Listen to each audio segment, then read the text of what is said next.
In emergency healthcare is not for everybody, but those who love it find a real sense of purpose. Evan Papalis joins us live in Millersville tonight. Evan.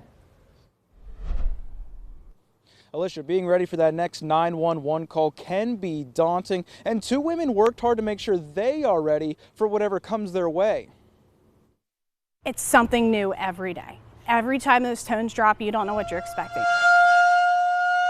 The life of an EMT isn't easy, but Lynn Kohler and Leanne Yake found their calling. I come from a line of first responders. My mom was an EMT for a couple years. My dad ran fire. I wanted to become an EMT to be able to help people within the community. Kohler struggled before becoming an EMT, typically being the patient. My addiction was to heroin and methamphetamines. She used her daughter as inspiration to get clean. Kohler's been in long-term recovery since January of 2018. It's the hardest thing I've ever done in my entire life, but it is the most rewarding thing I've done in my entire life. Now she's helping others that live her past. She works in Lancaster EMS's community paramedicine program as an addiction recovery specialist. I wanted to help the person that's overdosing. The two women see a lot on a daily basis, but finding ways to decompress is important. I've learned a lot of coping mechanisms when I was in the vet field, because I saw a lot there too, that I also implement through EMS, and we do have a great support system. Being mothers doesn't just pay off when the two are off the clock, it's key in moments of crisis. Having to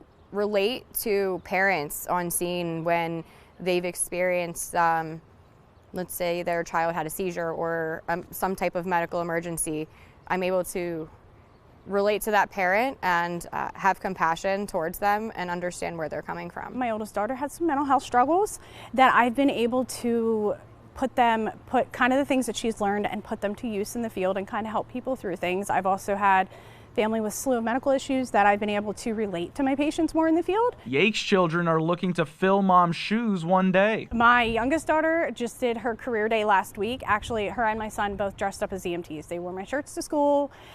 She did this cute little picture. It says, "When I grow up, I want to be an EMT." And these ladies were so excited to share their stories, mostly because they're hoping that their stories and experiences can be inspiring to other women, and as you saw there at the end, maybe some potential future EMS workers. In Millersville, Evan Papalis, ABC 27 News. Evan, thank you.